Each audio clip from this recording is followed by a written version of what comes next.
Hello everyone, I'm Rishi Persad and welcome to Racing Weekly, a podcast and YouTube show brought to you by Odds Checker that takes a 360-degree view of the sport we all love.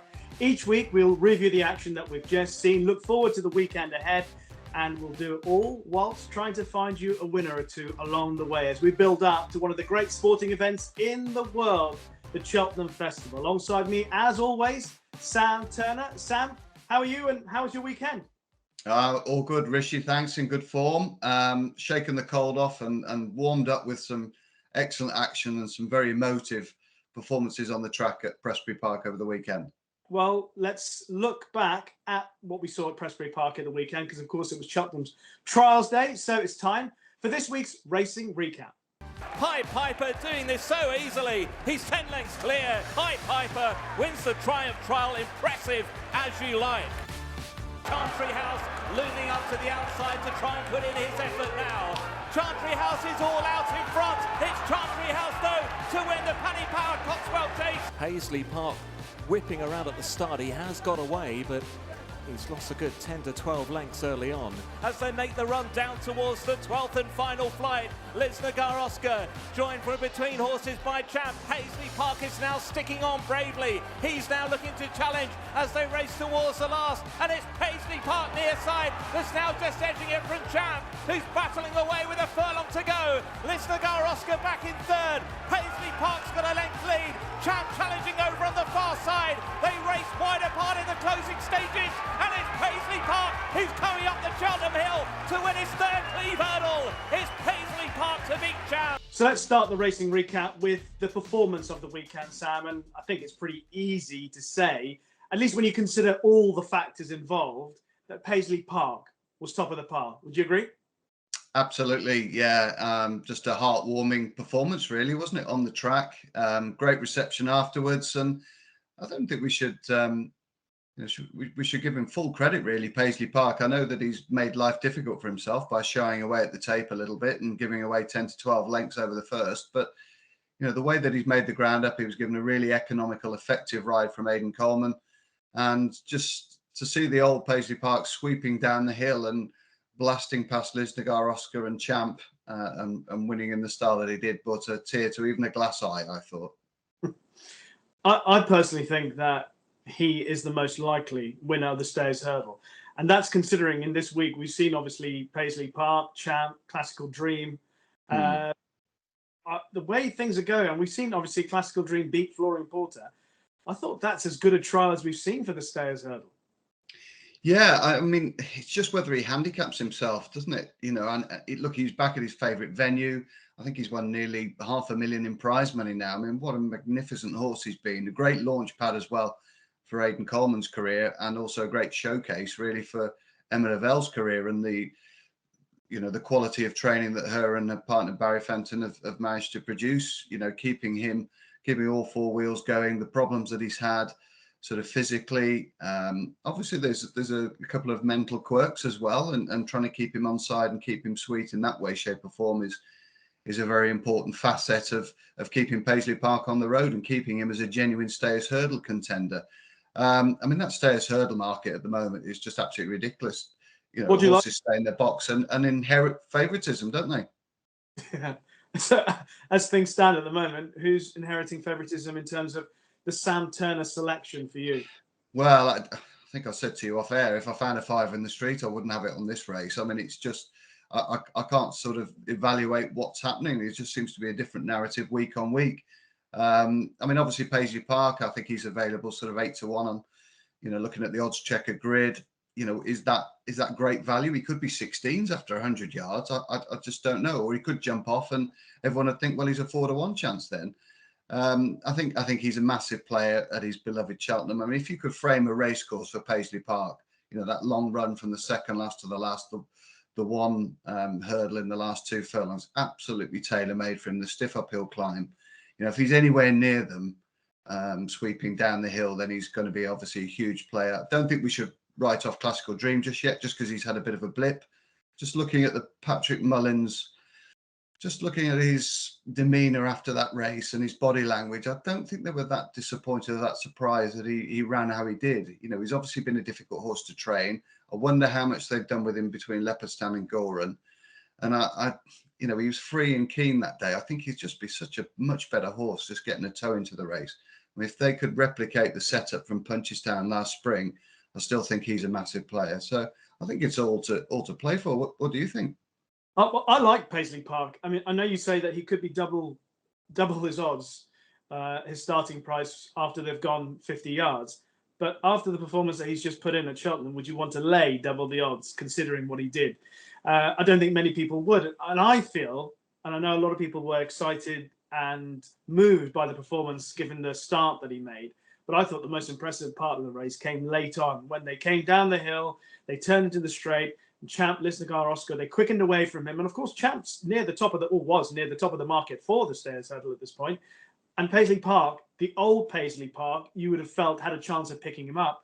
The Paisley Park that we've seen over the last season or so, maybe not so. But I thought the old Paisley Park kicked in the turbo as he often did, and he came through to win it. So as things stand, I think he's run the best trial for the Stayers Hurdle. I mean, right. I think he is the most likely candidate. If all horses were at their best, I think he's the one for me. I think price-wise, you look. I think Oddschecker, his best price is 8-1, and when you consider all the credentials of all the other horses, I think he's the most solid. And I think 8-1 still at the moment a little bit on the generous side. Yeah, I can see where you're coming from. I'm not sure that was a great trial. I mean, you've got Champ, who might well have bounced off that long walk performance. Lisnagar Oscar was representing a yard who really are patchy this year. I mean, he showed a bit more vim and vigour. McFabulous, I've got real reservations. 3 mile at Cheltenham for him, and he travelled up and ran quite well on a day where Paul Nicholls' horses really were pretty disappointing. Probably one of the most disappointing days he's ever had on a racecourse, really, with 5 or 6 leading chances, all well beaten.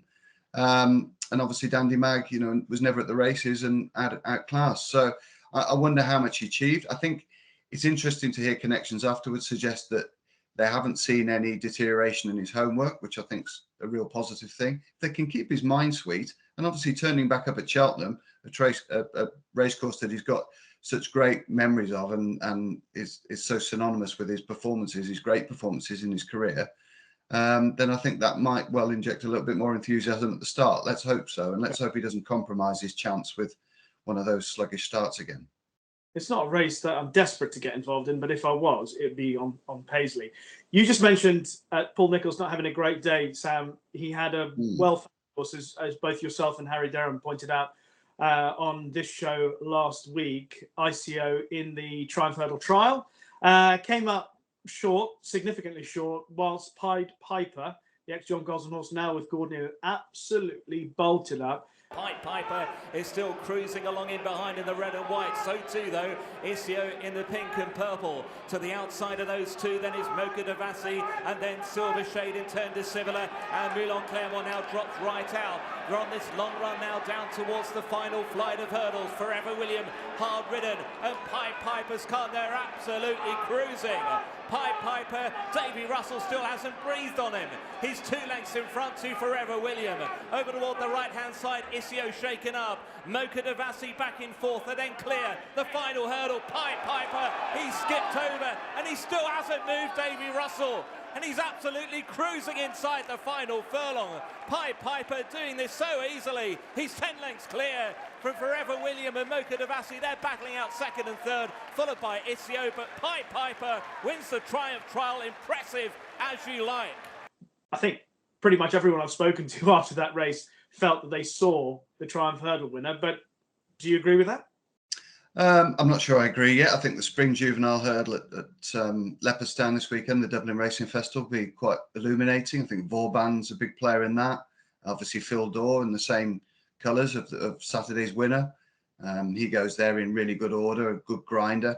I think it was interesting. Gordon Elliott said afterwards that he felt that Pied Piper might be more of a supreme horse. The track might suit him a little bit better, more an accent on speed rather than grinding.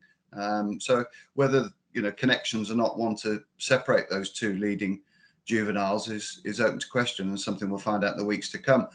I mean, obviously, really, really impressed with Pied Piper. He was a horse with plenty of plenty of experience off the flat, really, wasn't he? Where he had 10 or 11 runs for John Gosden. And I think that showed a little bit on Saturday. They went a good gallop, but Isio still didn't drop his head. Just on his third racecourse start, he was just too lit up, and he got away with it at Kempton against inferior rivals, and he jumped better at Kempton as well in the hands of Bryony Frost. Now, for whatever reason, going uphill and down dale at Cheltenham just didn't seem to suit him. He seemed to lose a bit of confidence at his hurdles. He was a little bit guessy, not professional at all, whereas Pied Piper just moved like a very experienced old hand all the way through that race. And I thought it was a tremendously impressive performance. The time was pretty good as well, virtually one of the better speed ratings I've got this year for the Juvenile. So he's bang up there, and just be intriguing to see which race Connections pick. I mean, if he was yours, where would you go with? Would you go in the Supreme, or would you ever go in the Triumph Hurdle? I would go nowhere near the Supreme.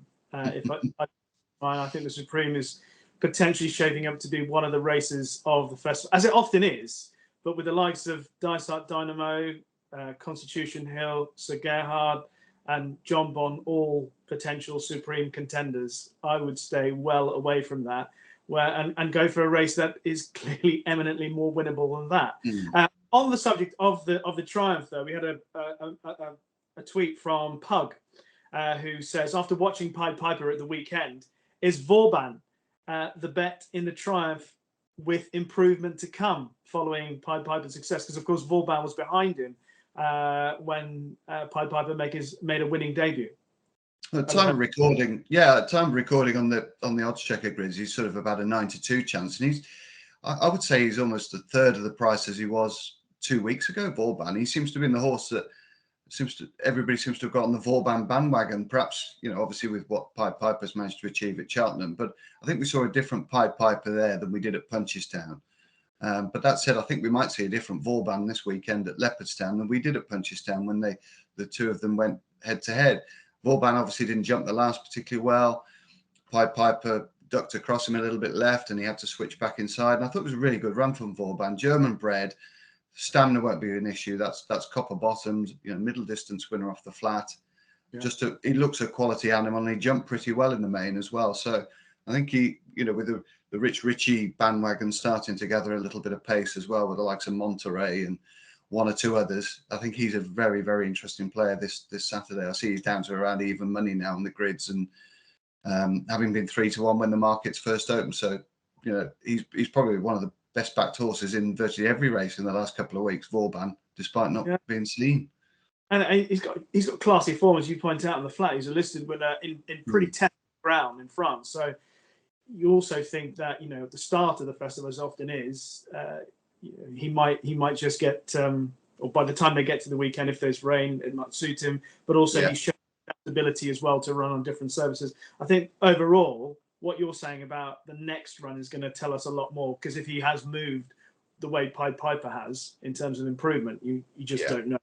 But he's definitely, the fact just his connections earn him respect in the market at least. Let's move on and talk about the Cotswold Chase, which is supposed to be a Gold Cup trial. It was won by Country House.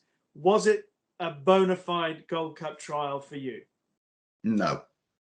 I mean, he's slower than a weekend in jail, this lad, isn't he? I mean, it's just, I admired how he saved his best jumps really for the last fence and for the closing stages. And look, he knuckled down really well. Obviously, he put a lot into that race because Nico jumped off him straight after crossing the line. So, he can be got fitter, no doubt. It is a trial, as Nicky Henderson rightly pointed to. They don't have to be 100%, but scrambling past Santini and I mean, he's going to face a different level of competition come Gold Cup day. Just the magnitude of how he's going to have to improve. The positives for the horse are that he acts really well around Cheltenham. The negatives are that he just doesn't seem to jump with any vim and vigor and any enthusiasm early on, and you can't afford to get out of a rhythm and a tempo in a Gold Cup. Yeah, it's 3.25 miles, but they go a right good gallop. There'll probably be half a decent field as well. You look at the Gold Cup entries for Leopardstown this week. There's 18 of them, and there's 4 trainers represented. Paul Nichols has got a couple in, but it just shows you the strength and depth that these Irish trainers have, and they're going to run 2s and 3s in the Gold Cup. You know, they're going to have a go, and the Chantry House is really going to have to bring his A game and sharpen up. He's a bit slovenly for me. He was taken out of his comfort zone in the King George, and there was times when took him out of his comfort zone on Saturday. And I know he stays longer than Nadal, this horse, but I don't see him having the pace, especially on spring ground at Cheltenham. I fear for him. Yeah, I can't see anything he's done, even last season. You know, promising over slightly shorter, but I can't see anything he's done this season that is suggesting he's going to be even in the first 3 in the Gold Cup. So I'm afraid it's a pass for Chantry House for me. Elsewhere, there were 1 or 2 races that took some interest for a Cheltenham view for me. I mean, I quite like that mares race, the mares novices race in Ireland that took place with Allegory de Vassy.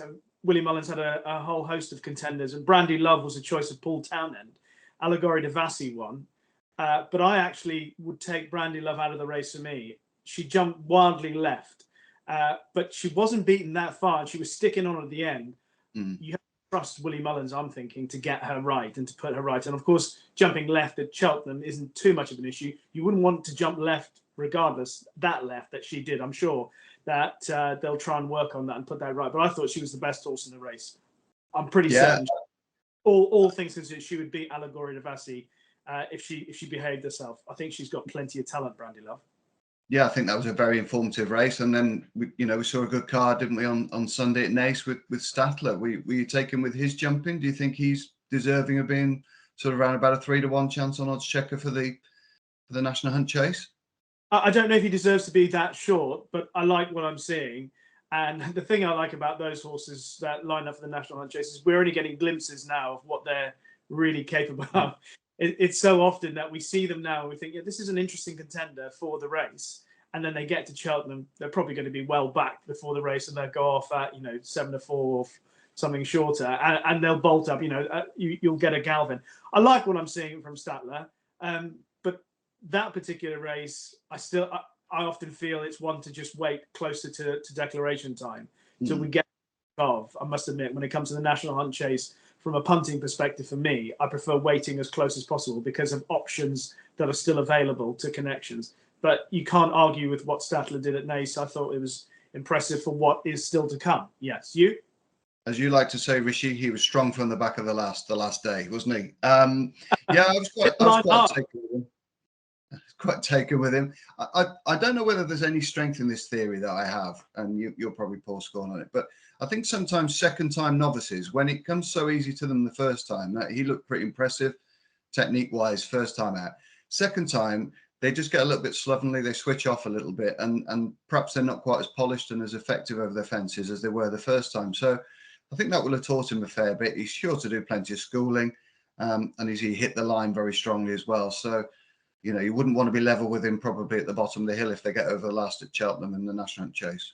Yeah, I quite like seeing them having to learn from their mistakes. So I'm sure he'll come forward for that. That's a brief look back at what we've seen over the weekend. Lots of good racing last week, but we've already alluded to who our special guest is going to be. He's already been mentioned in the same breath as the mighty Paisley Park. It is, of course, his rider, Aidan Coleman.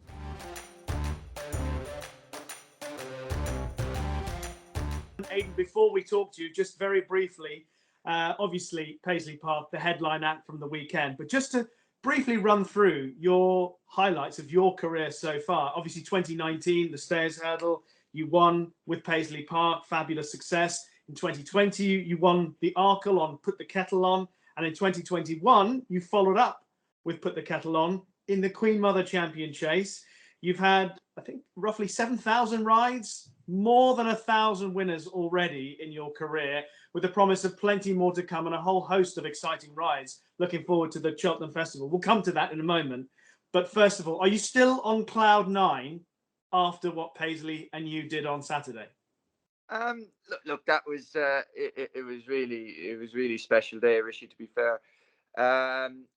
Jump jockeys, you tend to come off cloud 9 fairly quick. To go to Fontwell yesterday for 2 rides, they got beaten, but Look, it was a very special day, considering it probably wasn't, like, say, a festival or something like that. It was. I've never had an experience like that away from Cheltenham in March. Really, it was unbelievable, and fair play to all the crowd. They're the ones that added to make it a special day.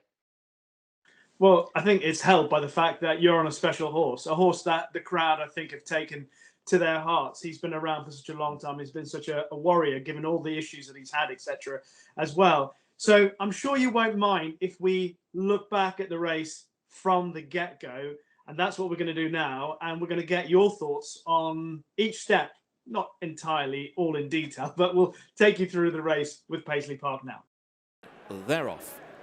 Paisley Park whipping around at the start. He has got away, but he's lost a good 10 to 12 lengths early on. He has jumped with the other four as they quickly get over flight number 1. Let's see how he jumps it at the back. He's okay over the flight, Paisley Park. He's kind of gone to do, he's kind of has history for doing that before. He's only done it, he did at Newbury this year, if you kind of watched in the long distance hurdle. He did it that day, but no one wanted to go on, so I was able to quickly turn him around and get him going forward, and everyone was quite happy to follow then. We found out that day that was definitely the wrong way to ride him, and he didn't like it. He didn't. I remember when I was speaking to Tom Bellamy about riding him at Ascot, I did tell him watch that he could do something like that. He didn't do it that day, but he decided to get one over me and do it on Saturday, even though I was waiting for it, but I still couldn't. I still wasn't 1 foot in front of him. Sorry, Rich. I was just going to ask what was going through Aidan's mind as they've jumped off. I was stood next to an esteemed press room colleague, and he sort of said, "Well, he might as well pull him up. You know, he's just wasting a run here." Did that ever go through your mind? Those sort of thoughts? No, but like, why would it have been wasting a run? He got beaten last year's Stairs Hurdle because he didn't have a prep run because the Cleeve was off. His next run was going to be 6 weeks' time, and no disrespect to two of the opposition, I was always going to beat them no matter what I did, and there was $8,000 for third. So. So if I didn't go, what would we do? We just bring him home and pat him for the next 6 weeks, and he needs to be ready for Cheltenham in March. And as you say, it's trials then. It's not a trial if he doesn't run. Absolutely, and that tells you all the rubbish that gets talked to the press room, doesn't it? Well, by all means, like even Ruby said the same thing, didn't he? But I can understand why it's said, and it is usually 100% true. But in this situation, it wasn't. Like if it happened, for example, today on a normal horse, you would pull it up because then you could run it again in 10 days' time. Yeah.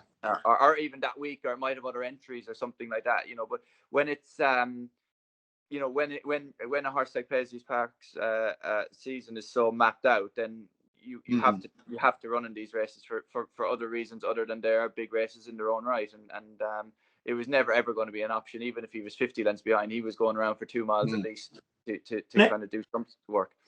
Aidan, can I ask, would you be worried about him doing that again in the Stairs itself, or is there something that you can do to guard against it, prep at home? No, you can't do any prep at home for that with any horse. No, I would be no more worried about the Stairs doing him doing it in the Stairs or doing it again than I would have been before Saturday. It's always been in my mind that he'd do something like that, and or can do something like that, and so it's always been a worry to me. Rhythm-wise, after that, he got into a pretty decent one.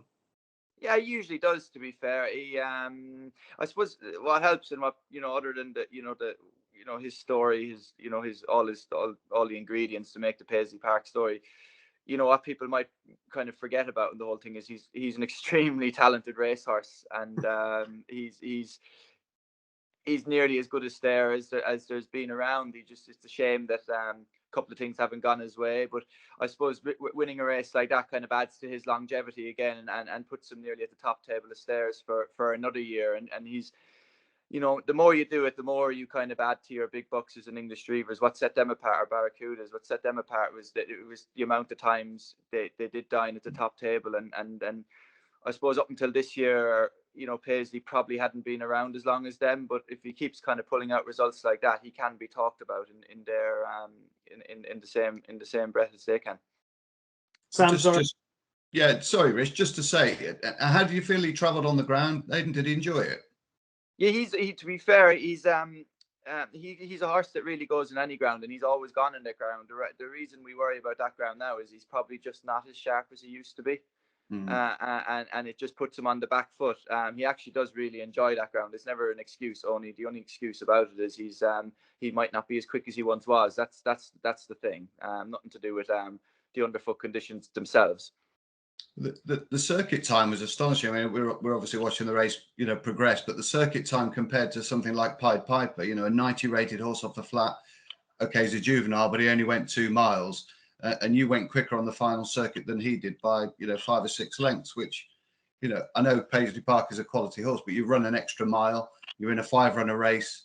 They seem to go quite a frenetic pace, admittedly, in the juvenile, but that's still very encouraging. And the data sort of backs up the fact that you're saying that you feel the horse is coming back, and Emma's suggesting that this is all a long road leading to Cheltenham, and he's peaking at the right time. That must give you a little bit of heart, I'd say.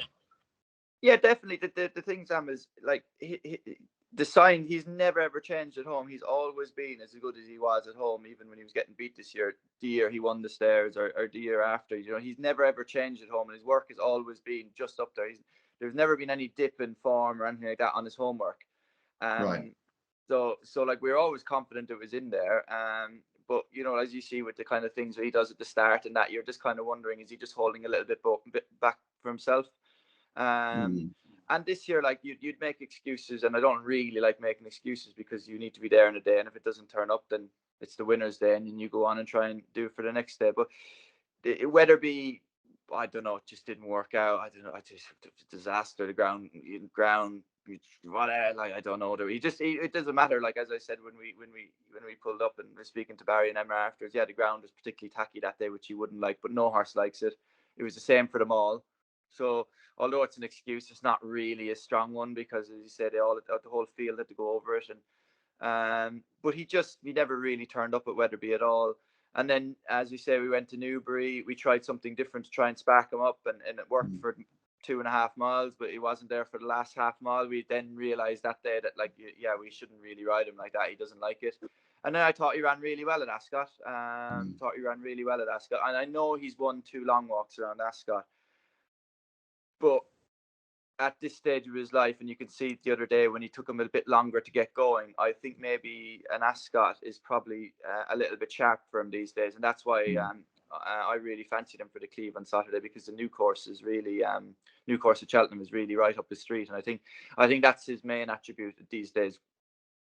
Aidan, tell me something, because I know that obviously a lot was made about the fact that he missed the start and you lost all those lengths, but I didn't watch it live at the time. But when I watched the recording, yes, he missed the start, and that was awkward to overcome.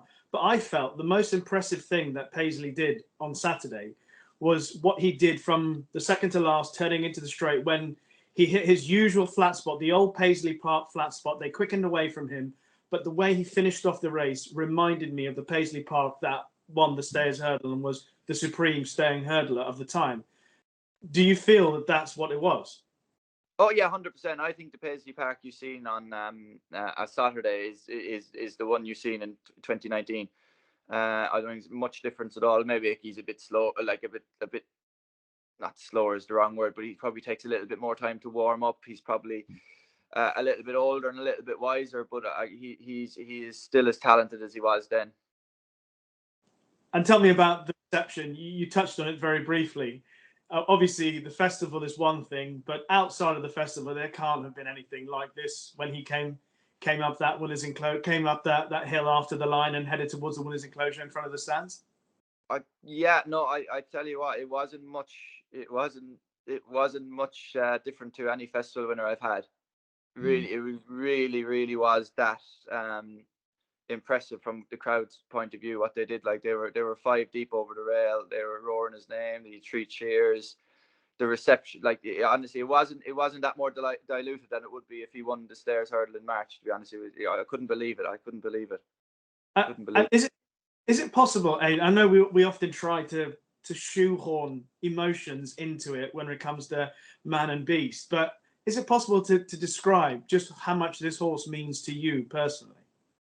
Well, I suppose it is very hard to put it in words, to be honest. But if you kind of look at his CV and my CV, my big race winners have only really kind of become a lot more prominent when he started winning them, basically. So when you go from his what would have been the fixed brush at Haydock right to now, in those 3 or 4 years, my big race winners has really kind of expanded and become a lot more plentiful. And it can't be coincidence that a horse like him would have been the one, the catalyst to kind of propelling those winners, into my career. And that, on top of every time you ride him, you have people coming to the rails before he even leaves the parade ring. And it's not lost on us. I'm up there on top of him riding him, and you can see people on either side of the rails. You do realize how special a horse he is before he even sets foot in a race course all the time. He's so popular, and his story with Andrew as well, and all of that. You'd be silly to either deny or not notice the the fanfare he has and how special he is. He's going to win it again. I don't think there'll be many behind him. I can guarantee you that. I hope you're right, Sam. Yeah, we had a couple of questions in really on social media, one from Adam O'Connor, one from Liam Sullivan, and they're both the same sort of theme really. And it was when you felt that you were going to get into the race and actually, go past the likes of Champ and Lisnagar Oscar. When do you think you were going to be very competitive? What point in that race?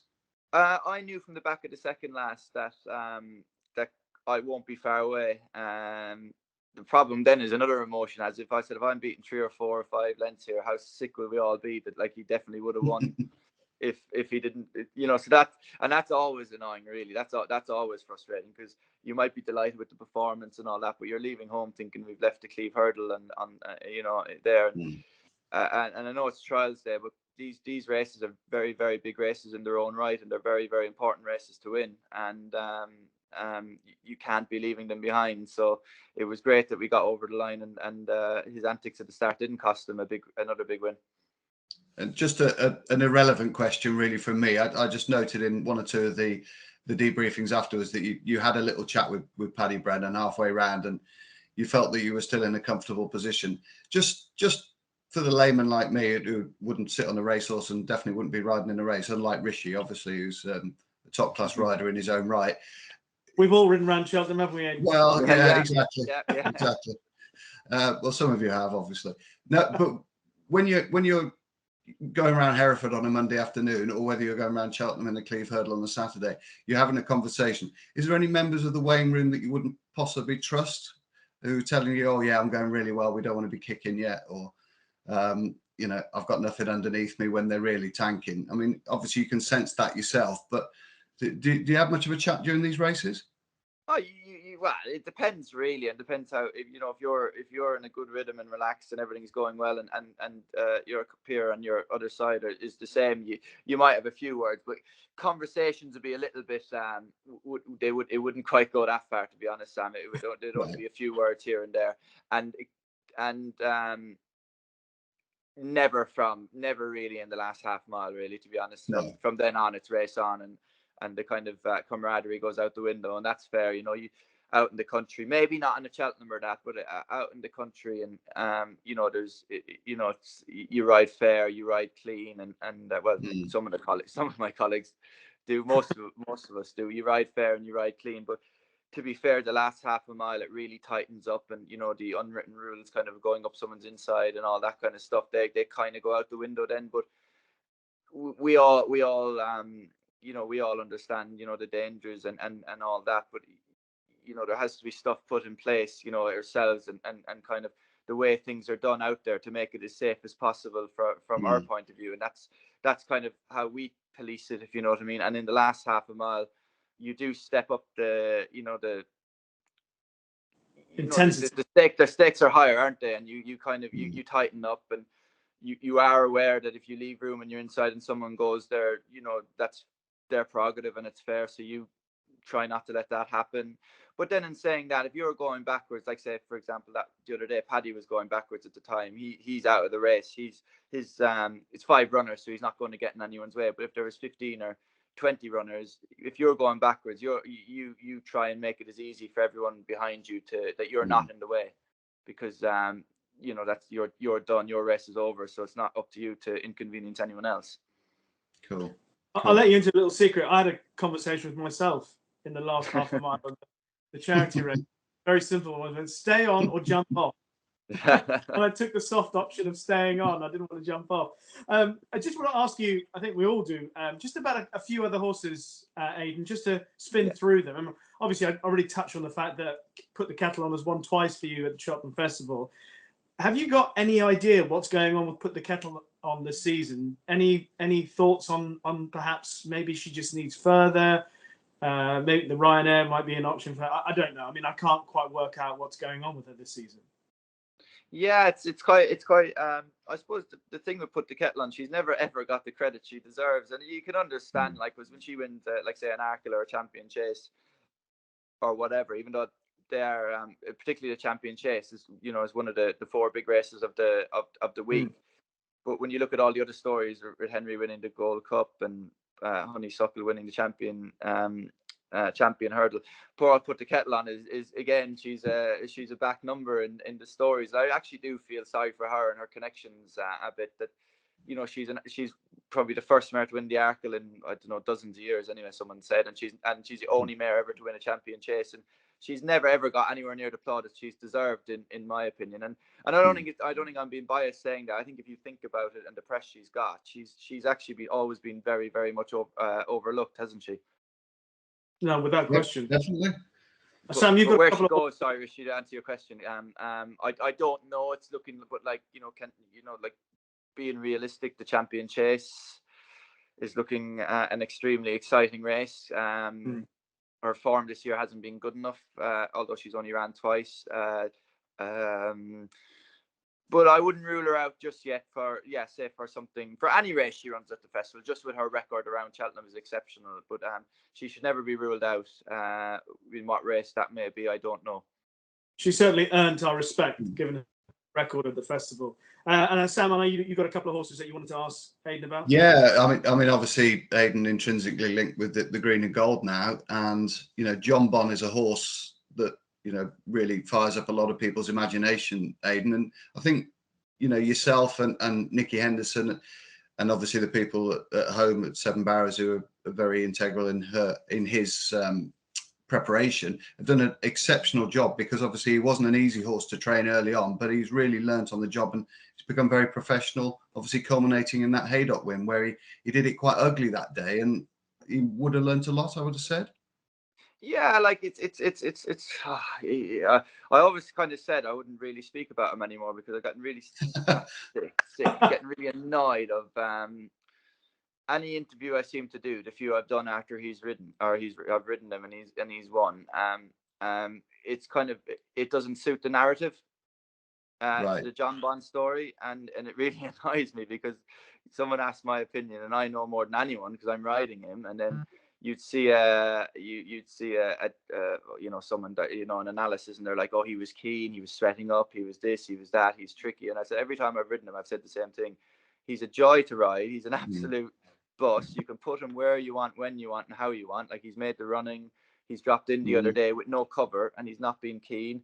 He always sweats up. That's fine. You can, if you want to be a lazy, if you don't want to, if you just want to go with follow the crowd, you can say he sweats up, but every Galileo sweats up before they win a derby, and some horses are free sweaters. He's a free sweater. He's a walk in the park, which they carry a lot of Monju with them. They're very precocious characters. A lot of them are.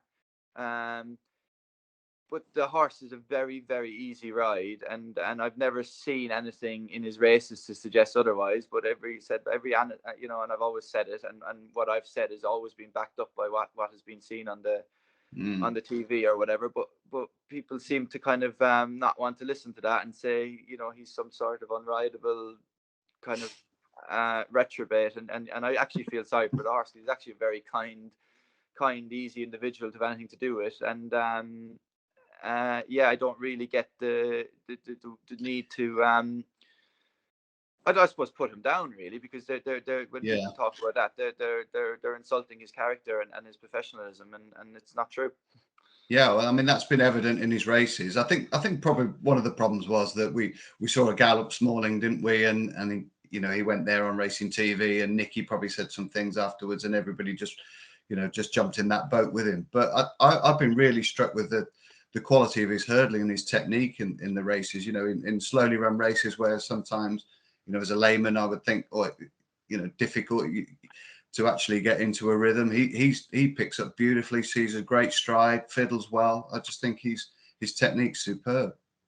Yeah, and I suppose his technique is, again, it goes back to his attitude and how easy he is to kind of ride. You know, famous last words, but like he's very professional, and he's very on the ball, and he knows what he's doing, and he's always working with you. And you know, if he was the tearaway or the lunatic people said he would be, it wouldn't be possible he would jump like he would. You know, so that's just another example of you know, of that horse's one of many talents. Like the other day at Haydock, we didn't go particularly quick. He sat third or fourth, because I was playing the percentages game, third or fourth on the outside. He had no cover, he had no tail to run into the back of. You know, most horses would have been very, very keen in that situation. And Haydock as well, the first half mile of that race is basically downhill. Basically he was just in my hands, a little bit strong, but you know, no more than that. And if you had to be a lot keener, it definitely wouldn't have been his fault. Back to that performance, yeah, workmanlike or whatever way you'd want to describe it, he still gave £6, you know, to very talented horses in a slow run race around Haydock, which I can't really describe Haydock without being very rude. But the ground is, it's not a very nice race course. It's not a very nice racetrack. It's what is it? Is it the ground? Or is it the configuration? Ground, right? I don't want to say ground is in, because that's unfair on the ground staff and all that, because it's not really their fault. They get a lot of racing there. It's always torn up. It's always bare. It looks closer to Wolverhampton than it would to a grass track, and that's no one's fault. It's just grass growth and all that. But you walk the track there on last Saturday, it's just brown. There's nothing there. And the layout is in how tight it is and how sharp it is. It's closer to Fakenham than it is to Cheltenham. You know. Yeah. Interesting thoughts about that. And Sam, was the other horse that you wanted to ask Aidan about Epatante? That's another really slick jumper, Aidan. You must be delighted to have her back, really. Yeah. It's a shame to miss her over Christmas. It was an expensive mistake on my behalf, and very frustrating, because you know, when someone like me who puts all their focus now in their career on quality and not quantity, and you know, getting ready for the big days, and you know, missing the likes of Epatante in a Christmas hurdle is it's a complete disaster, to be honest. It's you know, like, thankfully since then the big winners have picked up, and you know, it's bulking up the CV as such. But you know, missing another missing another Christmas hurdle and a grade one off the record is particularly painful. But I said, looking forward to riding her again in March and beyond, as long as I behave myself. And yeah, look, she's been great. You know, I've won 2 fighting fifths in her, and she's been a super mare in her own right as well. Yeah, just a quick line on that, Aidan. You know, mentally, how do you move on from it, and how quickly do you cope with the disappointment of that? Oh, you move on at my age, Sam. You move on very quick. You know, I've been, you know, what did Rishi say earlier? How many rides Rishi was it? 7,000. Yeah, like, that's a lot of water under the bridge, and that's a lot of disasters and a lot of good days. You know, if you're working on a 15-20% strike rate, that's a lot of losers I've ridden. As I say, like before, when I played the numbers game when I was a bit younger, or, you know, had a different perspective, any winner was a little bit annoying. Now, you know, like, as I said, it doesn't bother me how many winners I retire with, as long as the big winners are there. So when you miss a big winner, and even like brewing up a storm, falling at the Cleeve at the last, you know, that's another one off. You know, that happened, like, that was 10 days of probably 10 days of New Year's Day. That was a grade 2 and a grade 1 missed in a week. You know, you can't really be letting that happen. So it is particularly frustrating, but you just get on with it and move on and then try and rectify it. And thankfully we've kind of done that. Like Brewing Up a Storm has come out and won again, and Jonbon has won a grade 2, and Paisley's won a grade 2. So we've put that to bed, and we're onwards and upwards. And the positive is that you've got Epatante back. Yeah, can I just ask about Epatante? Because I think Nikki has spoken about the fact that her back bothered her last year and that she wasn't jumping with the usual fluency. She's certainly jumping a lot better this season in the 2 runs and the Fighting Fifth and the Christmas Hurdle. Do you think that if Epatante is at her absolute best, she can beat Honeysuckle? Yeah, I suppose she can. Of course she can. And that's not saying anything. Like we all know how special Honeysuckle is, and again, like just to go back to just briefly touch and put the kettle on. You know, she's one of the best mares ever, but she's not even the best mare in Henry de Bromhead's yard, which is crazy. But anyway, can Epatante beat Honeysuckle? I don't see why not. Would it be difficult to do? It absolutely, extremely. And if you had a choice, if you were betting against the two, you probably would. On form, you have to go at Honeysuckle, but they've never ran against each other when Epatante has been right, if you know what I mean. Last year, she wasn't herself all year. She wasn't comfortable. Her jumping wasn't as good. I mean, even in the Fighting 50, the Champion Hurdle, she hung left coming down the hill. She didn't jump with any sort of fluency without jumping too bad. She just wasn't herself, and she got near enough to Honeysuckle, I suppose. But like, you know, there's a deficit there that really needs to be overcome. But you know, giving a clear round, we will be an awful lot closer to Honeysuckle this year. Whether that's in front of her, who knows? But it's going to be very difficult. But I wouldn't be surprised if it happened. And don't want to keep you too much longer because I know that you're very busy. But there are a couple of things I just wanted to ask you before you go. One thing, as one of the senior voices in the weighing room, someone who's been around for a while now, obviously a big subject in the last week or so has been the COVID allowance that jockeys have had to relinquish. The saunas are gone. The allowance is now £2, or the weights are going to rise £2 across the board. What's your view on what's going on? It seems the flat jockeys have taken it on, obviously, because it matters a lot more. Each pound matters, it seems. I mean, I don't know. Perhaps you could tell us, I mean, your own view of it. But the flat jockeys in particular have been outraged by the changes of the rules in the last week or so. What's your thoughts? Well, yeah, we're the same. We just, I suppose we probably maybe haven't expressed our concerns enough. I think we probably should express our concerns more. We echo the flat jockeys' sentiments towards this. What you said, a pound matters more. Not really, because we're bigger than them. Our weights are heavier than them, but we are not flat jockeys because we're not light enough to be flat jockeys. Every jump jockey is a frustrated flat jockey. Let me tell you that. We would all, if it was possible to cut your left leg off to ride on the flat, every jump jockey would do that. Because why wouldn't you? Why would you want to have? Why would you not want to ride on the flat if you had the choice? If you know what I mean.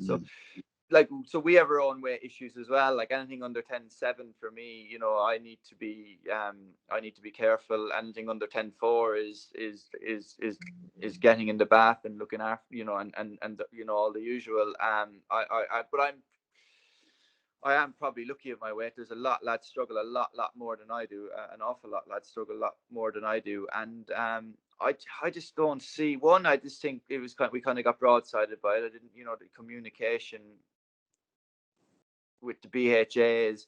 We always just feel like we're just kind of an afterthought and we're just pawns in the game, to be honest. We always just feel as, yeah, this rule has been brought in and that, there you go, there's your lot. And you guys just keep riding the horses, and when you retire, we've always got an army of you coming through. So we are very much expendable, and that's how we feel with every decision has been brought in. But this one in particular really has hit home, because it's not just something, you know, any other rule is just a race course.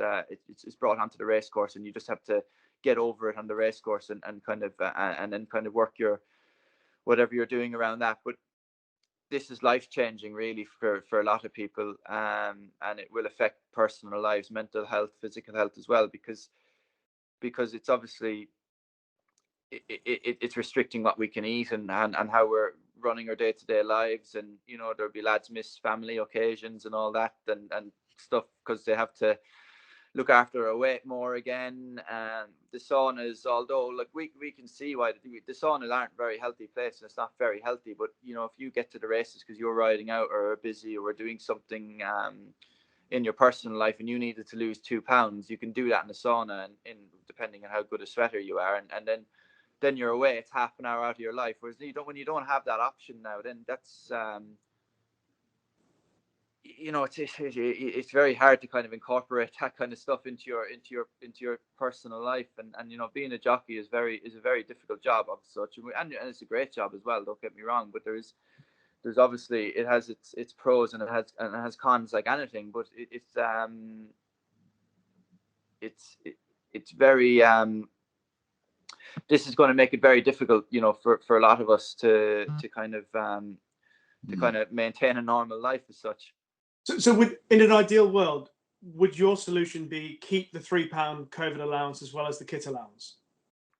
Yeah, I don't see what was wrong with it. I don't really get. Well, that's exactly the question. Absolutely right. Yeah. Why does it need to be changed? I understand trainers have some concerns about it, but like, I don't know. Maybe don't put up the top weights. I think, for example, if you maybe something like that, or else a lot of the thing with weights is, say if you've got just say 0 to 100, for example, a horse rated 102 can run in that race. It obviously just carries a little bit more weight, and it gets pushed up according to the first horse that's in the handicap. But maybe don't let horses with rated 102 run in 0 to 100s, and then that would stop the weights being any higher. Put them into 0 to 105 or 0 to 110 bracket, whatever they want to run in. But if you have the top weight in a 0 to 100s 11 10 11 12 or whatever you want to do, then that's just that, and it ends and it stops horses carrying 12.6 or as such. But as I say, track records have been broken. I don't think horse welfare is by any way being affected. And if you're going along them lines with people concerned about horses carrying weights, go to a racing yard every morning and weigh every member of staff who's riding these horses out for half an hour, 40 minutes, an hour, and then see what weight they're carrying then. Yeah, absolutely. I agree with you, Aidan. Totally. I really don't see the difference. Well, obviously there is a £2 difference between 11, 12 and 12 stone. But, when you take into account and you quantify what a horse weighs, between 425 kilo and nearly half a ton in some respects, it's such a minute percentage, isn't it, of the weight? It's ridiculous, really. Aidan, it's been brilliant having you on the show. Some wonderful insights into some tricky subjects, but also into the horses as well. Some not so tricky subjects like Jonbon. We're clear on that. Let's just do 3 questions that we give all our guests every week. It's the same 3 questions. So here we go. Aidan Coleman, these are your 3 questions on Racing Weekly this week. Question 1. I think we know the answer to this. What was the best performance of last weekend? Well, Paisley, yeah. Paisley. Correct. Well, you can say what you want, but I think we'll go with that. Well, I think we all know where the Triumph Hurdle is going as well, mine. Well, that's a subject that we've discussed, and perhaps you're right. What will be the best performance of the weekend ahead of us? Maybe something at the Dublin Racing Festival. I can't. I don't know. Rishi, depends what runs, really. I couldn't answer that at this time. All sorry. Right. Are you going to ride anything this week? Have you got anything that you might be looking forward to? Yeah, I think obviously the Contenders is on Saturday, isn't it, Sandown? Which is it's always a very good race. The last I heard from Tom Simmons is it was one of the options for Song for Someone. He has a couple of other options, but I think that would be one that would really suit him. Okay. And if he pitched up there, I think he's we obviously know how good he is. Absolutely. He's come back well this season. It's great to see. And the last question for you, Aidan, is if you could change anything in racing, and we genuinely mean anything, what would it be? Oh, geez, where do you start? So that's a whole other podcast. That is. I think I have a particular grudge. I think there's too much racing. I think it's such a diluted product. I think there's way I'd have to fixture list and make all the horses run against each other more. Half it, literally half it. We're brothers in solidarity. We hear you. It's diluted. It's too diluted, and there's way too much going on. You're going about field sizes and that. When there's 100 races for a horse to run in a week, of course they're going to of course the field size are going to thin out. I totally agree, and Sam, I know it also as well. Aidan, listen, you have been an absolutely sensational guest. Thank you so much for the time. Thank you so much for all those insights, and most of all, well done with Paisley Park on the weekend. We really wish you the best. And I'm hoping and praying, keeping my fingers crossed, that I'll see you in the winners' enclosure on the Thursday of the Cheltenham Festival after the Stairs Hurdle. Aidan Coleman, thank you very much. Thanks very much, guys. Thanks very much to Aidan Coleman, a brilliant guest. But now on Racing Weekly, it's time for Talking Topics. So where should we start this week, Sam? What do you reckon? What's subject number one for you? Well, Talking Topics, I mean, not chocolate bars, is it, Rich? Unfortunately, something close to our heart. But seriously, in Sweden, the use of the whip for encouragement has been outlawed from the start of the season in April. Officials there have sort of suggested that whip use in horse racing really doesn't have a place in 2022. Now, I find this a real difficult question to answer, really, because on one side of me, I don't like to see animals abused, but on the other part, the new whip that we've got, the ProCush, it doesn't abuse them, Rich, does it? Jockeys who are 10 stone need something in their hands to be able to control, other than reins, half a ton of racehorse. And if we're going to take that away from them, where is that going to leave the sport? I agree entirely. So I read last week, as many people would have done, the fact that the consultation group that's been put together to discuss the whip in Britain, they're slightly behind schedule with where they want to be in their progression, but the likelihood is they're planning on implementing changes to the rules and regulations regarding whip use coming in the autumn. I personally feel, and this is a very personal view, that we don't need any changes to the whip rules. You've already said, we have the ProCush, which is designed really to make a noise to encourage the horses to run faster. It does not hurt the horse. We are not hurting the animals by doing, because it would be wrong. None of us, no one in the world that we live in would accept horses being hurt intentionally to run for our enjoyment. They're not being hurt to run for our enjoyment. And so the optics may seem one thing, but we have to be real. There's got to be congruence in what we're doing. If we start to go down the road of just making adjustments for the way things appear, then where does it stop? Shouldn't we be making or standing on the foundations of what's real and what the actual issues are, as opposed to creating ones which I don't think exist? And I understand that perception is an issue that the sport has to deal with, but I've always said, when it comes to perception, education is the answer. And I would say as well, I mean, I don't have the data to hand, and that's remiss of me, but, you watch racing on a day-to-day basis, and I don't think its techniques have ever been better, really. I know, one or two old-school jockeys will go, oh, what was such and such doing there? What was such and such? Now, whether you think the quality of riding is quite where it was 20 years ago, I'm probably not at liberty to comment on that. But what I could say is that some of I think the word savagery is probably too strong, but when I grew up watching racing, I saw jockeys cutting horses in half, and it was pretty unedifying viewing, to be honest, especially on very heavy ground. I think now there's a lot more sympathy in the way that jockeys ride. I see the younger selection of jockeys emerging from the weighing room. They go for their horses later and later and later. They try and ride quietly. The Jack Tudors of this world, Brendan Powell Jr., Stan Shepherd, Tom Bellamy. These guys, they don't beat up horses, and they're using a whip which now, as we say, is the ProCush, which is, very suitable for this modern day age. And I think racing is trying to regulate itself as well with this. It's fully aware of the noises coming from externally, and they're doing their best to try and get one step ahead of that, which is, admirable, I think. I think it's good that they do lead the way, but I think lead the way with what's real, not with we're making a situation, I feel, that perhaps isn't entirely necessary. But more to come, no doubt, on the rules and regulations of the use of the whip clearly by the autumn we'll know a lot more. Bad news, I'm afraid, when it comes to the Arkle, Sam. Sadly, Ferny Hollow out, sore suspensory.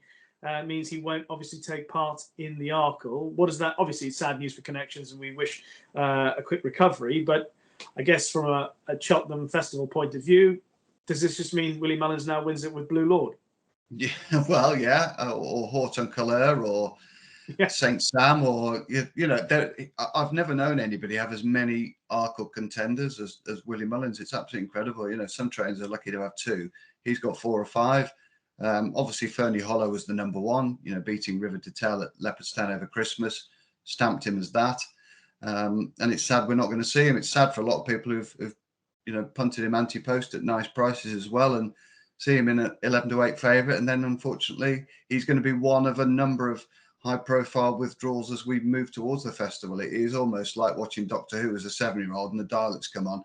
You're watching the ante-post markets, through gritted teeth and through your fingers, aren't you? Hoping to God that you see a headline pop up on the Racing Post or on the Odds Checker newsfeed, and you're hoping that it's not going to be your horse that's going to go out, the one that you've took 20-1 about, and is now 5-2. So we're entering silly season, unfortunately, where a lot of these horses will step up their preparations, do some of the hard yards in time for perhaps an easier week leading into the festival. And unfortunately, we're going to see incidents like this, and it's a real shame for his punters. Bit better news regarding a couple of jockeys, Sam. Robbie Hour back in the saddle this week. He obviously fractured his hip in that fall at Tremor in October. And Josh Moore also back in the saddle this week. Obviously, that fall that was well documented left him in hospital needing spinal surgery. He was able to ride at Doncaster on Friday. He's been on the sidelines since October. So good to see them both back in the saddle. And also, great news for owner JP McManus, 4,000 winners. I mean, we know that obviously he's got a host of very good horses over time. He's had lots of horses, but that's a significant number of winners for an owner to have, isn't it? Yeah, extraordinary, really. Nice that he could do it on a feature day at Cheltenham as well. So that was brilliant. I mean, any number of great names as well. Fond memories would be. Well, Rith Dub in 2002, winning the National Hunt Chase, actually. I think one of the greatest rides in the festival, in the history of the festival, certainly in festivals I've seen for the last 30, 35 years. JT McNamara, how he nursed that horse in front. Go and watch it on YouTube, kids. It's a belter. You can keep your shishkins and energumines. Rith Dub beating Tim Brewer in the 2002 National Hunt Chase. That was a horse race. But Minella Times, obviously, phenomenal horse, and great to see him with Rachel Blackmore win the Grand National. So yeah, good recent memories and some great ones from back in the day.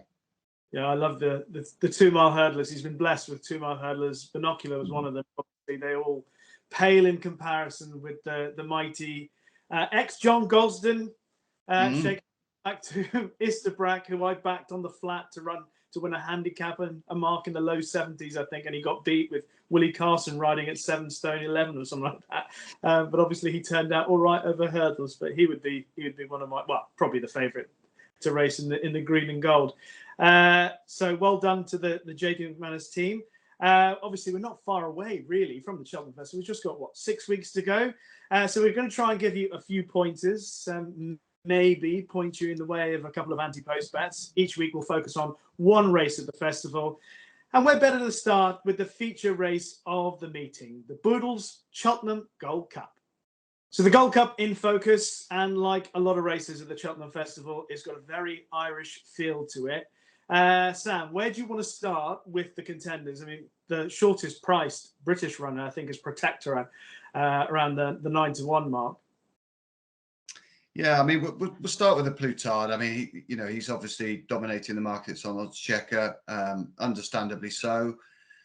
I'm starting to get misgivings of this horse at Cheltenham. I know that he's won at Cheltenham by 20-odd wickets when he bolted up in the novice handicap chase, but I started to get a little bit worried about him during the Ryanair. I couldn't see him getting beaten in that Ryanair, and he just laboured a little bit on the run in. And then last year in the Gold Cup, I fancied him again. I thought, well, that maybe the Ryanair, every horse is allowed a little bit of a blip. He was only beaten a length, and you know, he couldn't get past Manila Indo last year. And I'm just wondering whether there's one or two horses in the race that might just be better suited to this track and stronger stayers, you know, and enjoy the hill a little bit more than he does. So I'm going to get him wrong again this year, because he'll probably win by another 20 wickets this year. But I've got to look elsewhere. And as the market stands at the moment, Galvin's a very solid second favourite. Yes, he would probably want good spring ground, I think, to be at his best. But he showed in Ireland last time that, you know, there's more strings to his bow than that.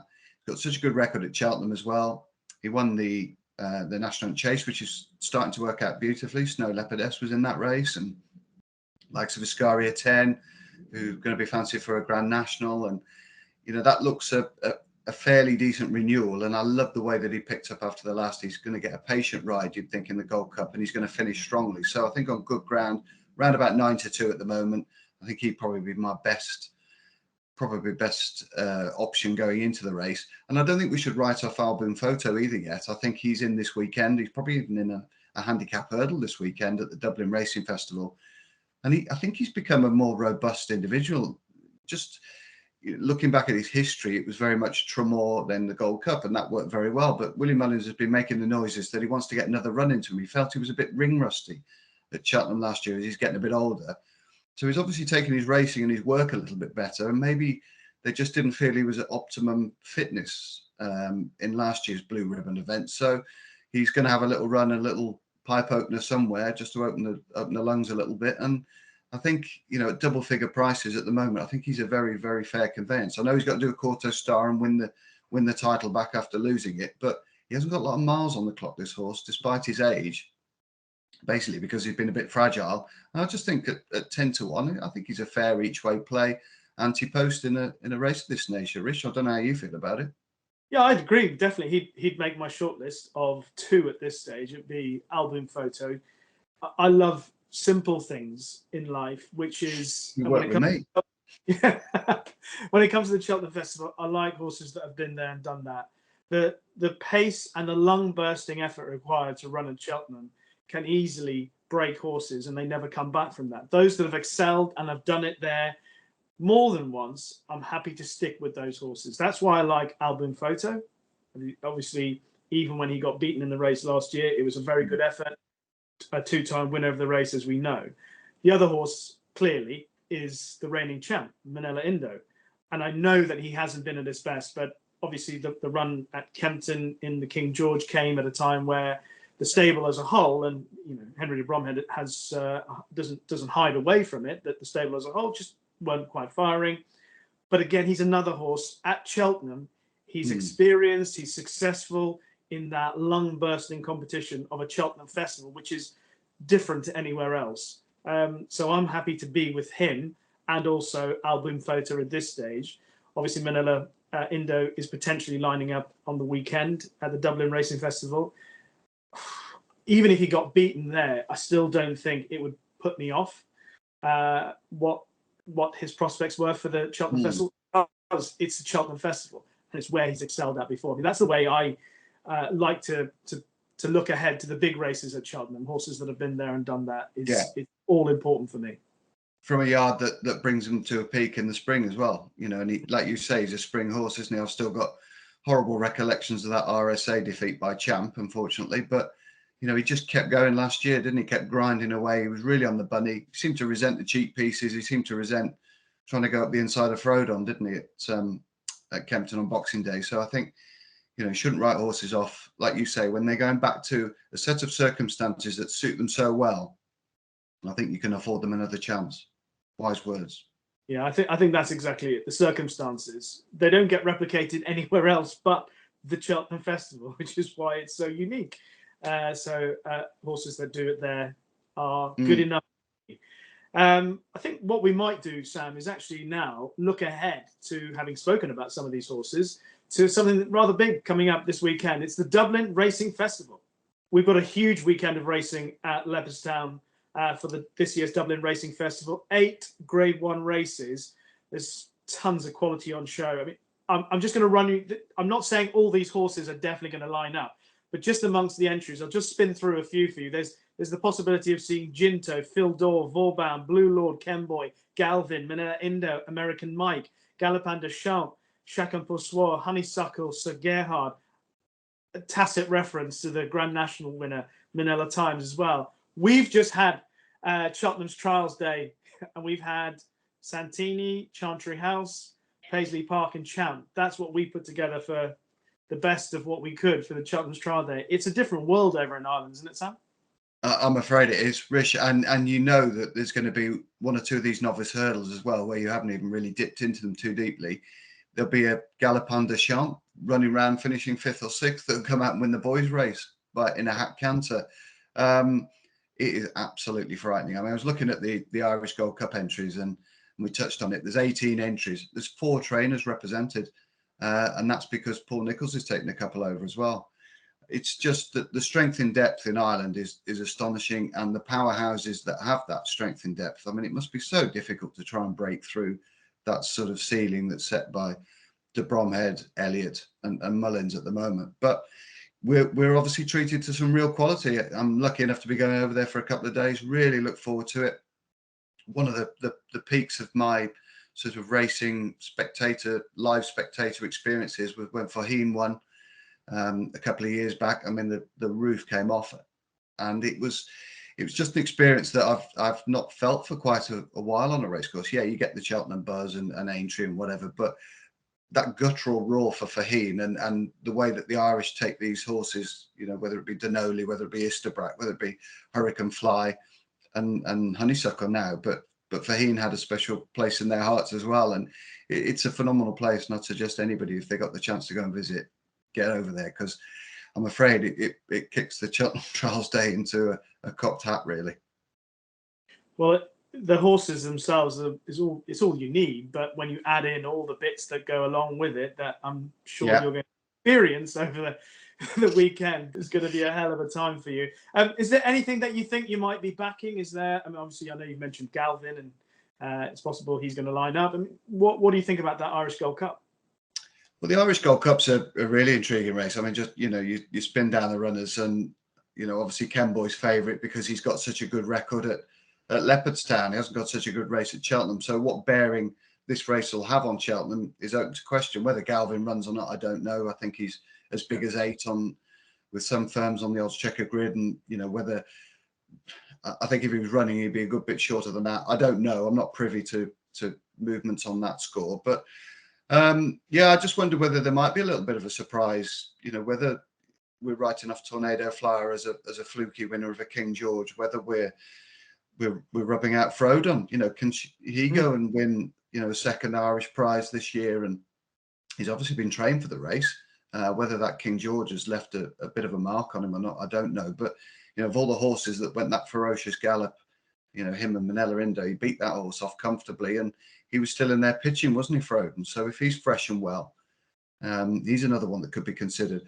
Personally, I'm really, really looking forward to the 2-mile race on the Saturday, the Irish Arkle Novices Chase, where Blue Lord is favourite, the aforementioned Blue Lord.